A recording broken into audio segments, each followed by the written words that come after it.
Yo, what's up, guys? Schizomatic here to bring you Blue Exorcist. I believe this is episode 6 and 7 reviews, which entails a flashback and kicking off some shit. So we've officially gotten the flashback was actually way shorter in the anime than I thought it was. In the manga, I felt like it dragged on, but I think I think Blue Exorcist actually works as an anime adaptation way better than it does as a manga, especially considering Blue Exorcist is a monthly manga. So like a lot of that exposition and flashback things are even worse because it's not like a weekly flashback, it's like a month flashback. So you get a flashback and then you jump ahead in a month, you gotta do another part of the flashback and it's like, oh my god, can we get on with it, please? But the flashback felt way shorter, like way fucking shorter than what I was used to. It also was more concise than I thought it was. I thought it was way more complicated than that. I don't know why. It came off to me. I do like the fact that they finally kind of addressed it. It's like, listen, you're the son of Satan. You've dealt with a lot of shit. You've always felt a little insecure to your brother. That was gonna have to culminate in something, and we'd already seen the brother dynamic kind of go back and forth. But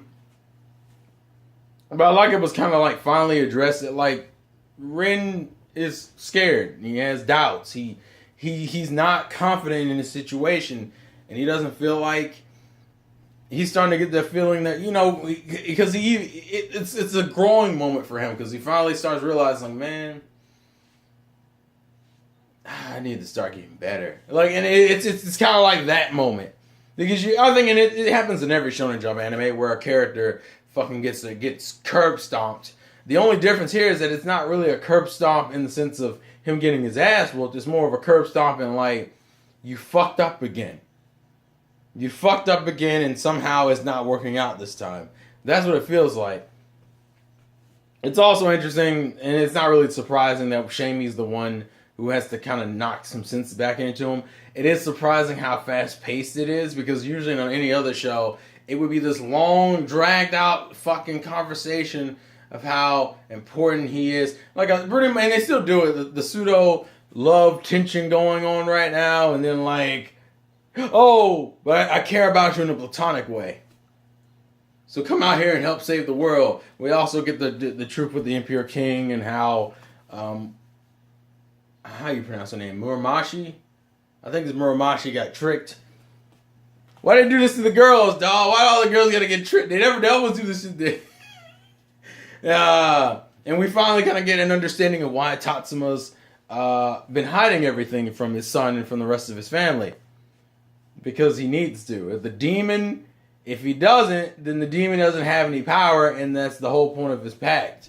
The pact he has with the demon doesn't work if you keep if you don't hide any secrets, because he's a demon that feeds on secrets.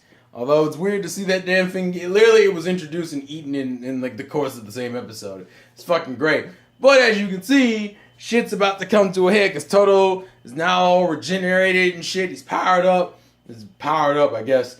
And we already know, we don't really know how the fights are going to go down, because Blue Exorcist has always been kind of weird with its fights. It doesn't do that whole where you introduce a bunch of characters and then each character lines up with another character. It kind of, shit just kind of happens. Like, it's not like One Piece, where One Piece sets up villains that can be potentially fought one-on-one with other characters.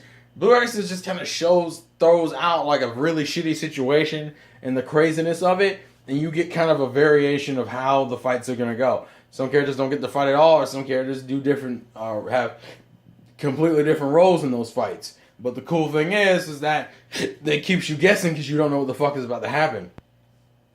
Whereas One Piece is really fucking telegraphed a lot. Because it's like, oh, you gave me a list of people. I wonder, at that point, the only guess is who's fighting who and for what reason. That's it. Here, it's going to be like a clusterfuck, which is supposed to be. The motherfucker's taking over the goddamn mountain, and eventually we'll take over Kyoto if this thing's allowed to mature. But there is one fight we know that's coming, because it was already referenced at the beginning of this goddamn season.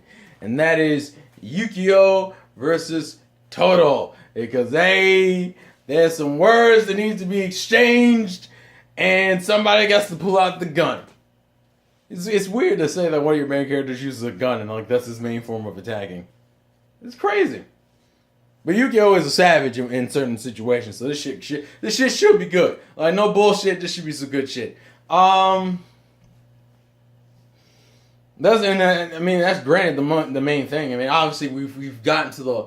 I don't think we're fully reconciled yet. I mean, yeah, obviously we have Suguro kind of reconciling with Ren, but we haven't gotten the end of it.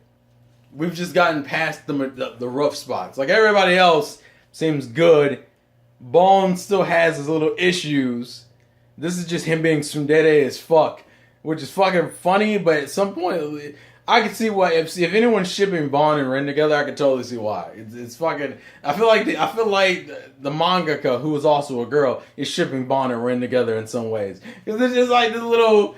It's like this weird, like, Bond's being tsundere as fuck about stupid shit, and Ren's just kind of like, yeah, I'll take care of it. I could almost imagine someone drawing fan art, and then there's probably fan art of it, of like that scene, you know, where there's like a wall, and the guy and the girl's usually backed up on the wall, and the guy has his hand over, and he's like, "You look beautiful today." And, like, he takes his hand and like picks her chin up. I can totally see Ren. I can totally see them putting Ren and Bond in that situation where it'd be like, "You're my princess," and it's like, what? Oh, the anime fans go have a fucking field day with that. It's like how people ship YouTubers together. You know how much fucking Markiplier, Jacksepticeye fan art I've seen? I'm literally waiting for them to just fucking, like, there's like probably a whole bunch of girls out there who are just, or even some guys who are just shipping those two together. It's like, it's the ultimate ship. It's kind of like what they used to do with JonTron and Ego Raptor when they were doing Game Grumps together. Same thing. Shipping towards 2017. That's what we do. Anyways, I've completely gone off the rails. Good episodes. Flashback was handled really well. It was actually really fast paced. Didn't feel like it dragged on at all. We're gonna get into some fights. We're getting into I think for the rest of the season, for the most part, high tension action. Let's go. We're throwing in them flames, baby. We're getting blue in this bitch. Was that good? Was that good? Was that in frame? Did I can we get the effects out here and just some blue fire, just draw it all over here? Should we do that? Thanks you guys for watching. Catch you next week. Peace out.